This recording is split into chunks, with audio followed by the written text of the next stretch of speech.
So let me talk about these three cards first. So first of all, this came out first, I believe. Yeah, this came out first. We have here the Six of Pentacles. The Six of Pentacles is a card about charity. It's a card about goodwill. It's a card about, helping somebody out of the goodness of our hearts.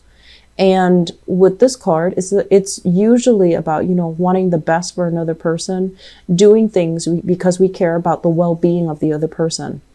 And when it shows up in the reverse position, it usually indicates a situation where things are lopsided. One person gives, the other person takes. Energetically, it could be very lopsided, where one person talks and talks incessantly about, this happened to me at work. Look at what my boss did or my coworker did. And they never once asked you, how was your day? How are you doing? Are you okay? So I feel like there is a relationship here where things are very, very uneven, where the other person is like, it could be you or the other person, but I feel like it might be another person. They're very wrapped up in their own lives, and they don't really, care to even ask you, how are you doing? How are you handling things? Is there anything I can help you with? So it's a situation where one person is definitely feeling like they're being taken for granted. And we also have as well the Nine of Pentacles.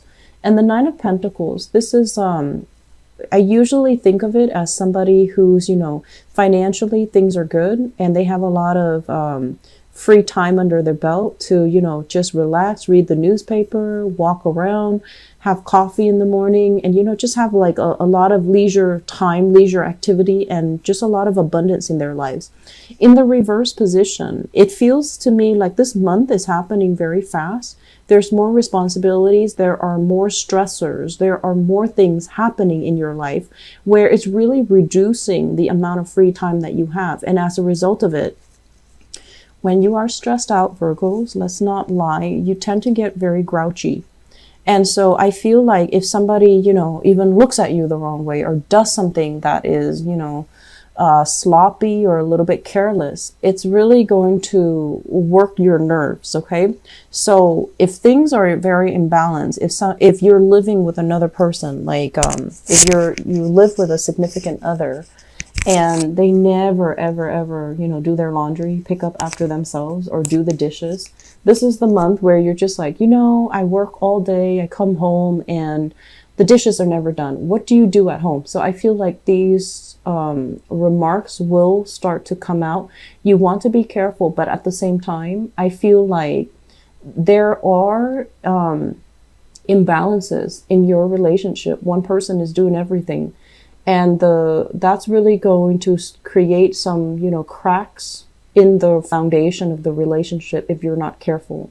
It could be you or your partner, and I honestly feel like it's going both ways. And so one person is feeling a little bit underappreciated, and the other person might feel like, I just feel like, it's lack of consideration. It's not malicious. It's not intentional. It's just there is an imbalance here that needs to be rectified.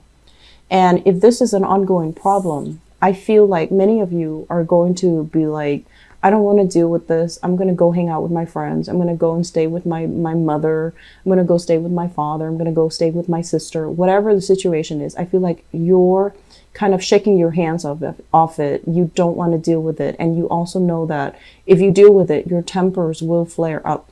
My advice is talk about this situation, because it feels to me like things are busy from your end and also from your significant other's end, and then the practical responsibilities kind of fall away, or they're not as important. They're not on the front burner.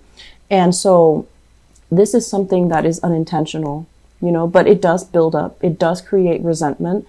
It needs to be talked about. It needs to be nipped in the bud, because it's breeding resentment and you're trying to avoid each other. Okay, so for those in relationships, do your best to try to fix this, okay? Because I feel like, okay, so first of all, we have a situation here. This is a really good card. It's sort of like overcoming some type of a disappointment as a result of a relationship, okay? So usually dealing with somebody that is like very, I want to say, they had their own issues. They have like emotional hangups. They have, you know, past trust issues.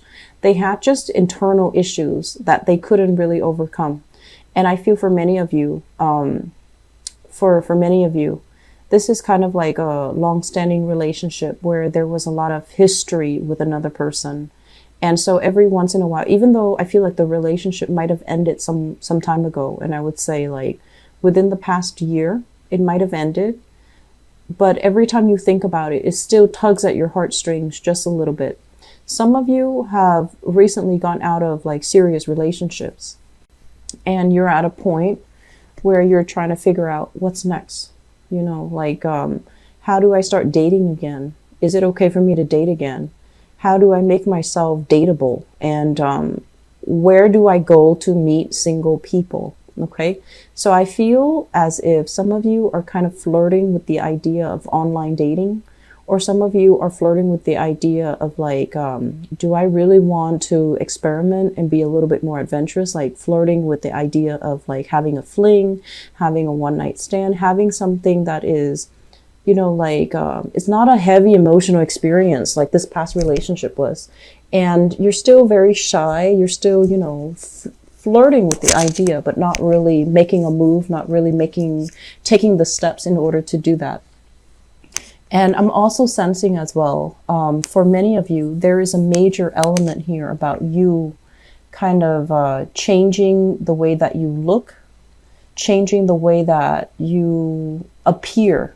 So like, possibly, I feel like possibly, you know, going under the knife, making yourself look a lot more, I just feel like, you know, cosmetic surgeries, elective surgeries, fixing the way that you look because you feel like it would make you a lot more competitive in the dating market, because you feel like competition is fierce and you feel like there's a lot of competitors that you have to kind of like go up against.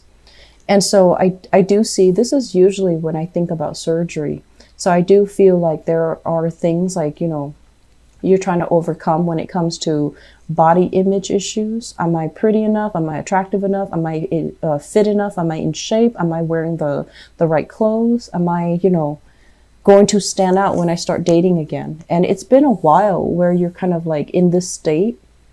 I feel like for many of you too, you know, people that you were in a relationship might have passed away, and you were like married to them or in a relationship with them for a really long time. And now that they're out of the picture, you're trying to get your life started. You weren't ready before and you're ready now. And you're fearful about how aggressive people can be. And you're also fearful about the competition. And so you're doing some things. And I feel like once again, positioning yourself to be in a position where you're very attractive. And I feel like you're going to go ahead with all of these plans to make yourself a lot more marketable and a lot more, they're saying like pleasing to the eyes. Okay. For some of you, I feel like if you are dealing here with a Cancerian person from the Chariot. So sorry, this is the Chariot in the upright position. If you're dealing with a Cancerian person, what basically this denotes is that you have somebody that is, you know, really trying to work with you. I feel like they really care about you. There are differences. They're very wishy-washy, right? And they can be very frustrating, but I feel like this is the month where they start to really, you know, tell you, I really want to be with you and I really want to make things work. What do I need to do to make things work? So I feel like there's some truce between you and this water sign, Cancerian person, because I feel like if in the past you weren't sure how they felt about you, they were dealing with a lot of things in their own life. They weren't ready, or they were just dragging their feet, not really clear, not really sure until you put your foot down. And now they're at a point where they're able to have a lot of success in their life. Things are going their way and they're coming back in order to make things work. Okay, so it looks very, very good. You're dealing here with a Cancerian person. For those of you in stable relationship, so this is basically a marriage, a long-term relationship, something that is stable where you kind of know each other, you know, like ins and out. You know each other in a very, very deep and in a very intimate way. So if you are in a relationship with another person, I feel like there might be a third party kind of like affecting the relationship. Not that they're able to interfere and get in between, and not that your partner is stepping out on the relationship, or you are stepping out on the relationship, but there's somebody kind of like looking in from the outside, wanting what you have, wanting to be a part of the relationship, wanting to have the relationship with you, or wanting to have a relationship with your partner. So we have here a water sign, and I feel like this is different from that Cancerian energy that I felt earlier. So this is a Scorpio, Pisces, Cancer. It shows up here as the Queen of Cups in the reverse. This is somebody who's not overly emotional. So even if, they come across as a water sign, or natally they're a water sign, I just feel like they're not like extremely emotional. They might have difficulties when it comes to expressing their feelings. They might also want things that they can't have. So I feel like one of the reasons why they're drawn to you or your partner is because you or your partner is not available to them. So it's like wanting things that they can't have, being a little bit petty, being a little bit, immature when they approach love and relationships. So I feel like you have somebody that is on the outside looking in, wanting what you have, or wanting to be with you, or wanting, that stability in the relationship.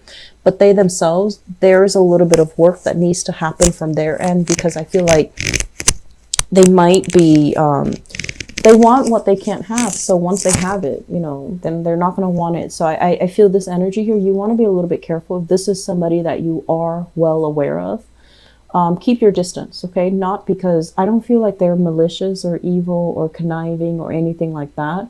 I just feel like it's needless drama. It's drama that can be easily avoided. So we have as well the Lovers card. So I feel for those of you in relationships, stable relationships, things are very, very, very good between you and your partner. And I'm also sensing as well that not only, is there a lot of stability, a lot of trust, there's also a lot of passion and chemistry. And you both are, clearly different, like night and day, but things are able to work. You complement each other well. And I feel like, at your worst, when you're at your worst, the other party knows how to cheer you up. And then when they're dealing with their own things and they're operating at their worst, you know how to lighten the situation. You know how to tease them and to kind of like allow them to come out of their somber state. So I feel like there is a lot of solidification when it comes to like having faith in your partner, getting married, buying a property together, buying a house together. One person is hesitant and they're still dragging their feet, but then both parties are on board. Both parties have a lot of great faith in each other. So I feel like this third party is not like, wedged in between like this. I feel like he or she is on the outside looking in, wanting what you have, wishing that they could have what you have. So it's more like admiration, but also a little bit of envy. Okay. It's not a completely like just straight envy where they want to tear you apart. I feel like they admire the stability of your relationship. Wow. Okay, so all in the upright. So strength. This is a card about having a little bit of patience, being a little bit soft when you're dealing with your partner, learning to, not be so serious all the time. Inject a little bit more fun, more excitement, more spontaneity in your relationship.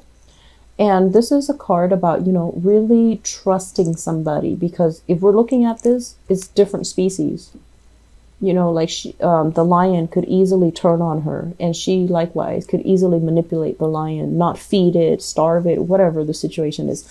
So it requires a great deal of trust. It requires a great deal of like fortitude, and also operating from our higher selves, in the way that we deal with our relationship partner. Some of you have a relationship here where somebody is willing to go the whole 9 yards with you. Okay, so this is another earth sign for some of you. So this is Taurus, Virgo, Capricorn. And I also feel as well, if you are dealing with a Leo, I feel like you're willing to give everything to them, or if you have an earth sign, they're willing to give everything to you. So they're kind of like giving you, you know, everything that they have on a silver platter. So I feel like you're very, very secure. You're very, very safe. So if there are jealousies, if there are outside influence creeping into the relationship this month, just know that your partner is honest, faithful, righteous, and they're trying to do the right thing. And then we have as well the Empress. This is very, very big pregnancy. Okay. Women, if you're watching this and you're not planning to get pregnant, be very careful, because the Strength card is about pregnancy. The Empress is about pregnancy too, and how, you know, pregnancy can affect your physical strength, your stamina. And we also have here, this is one of the most fertile person in the deck of all the court cards, of course. The King of Pentacles, this is a guy that creates things. Okay, so I feel like big creative energy, but also he will create something in terms of offsprings, in terms of like more wealth, more prosperity, more children.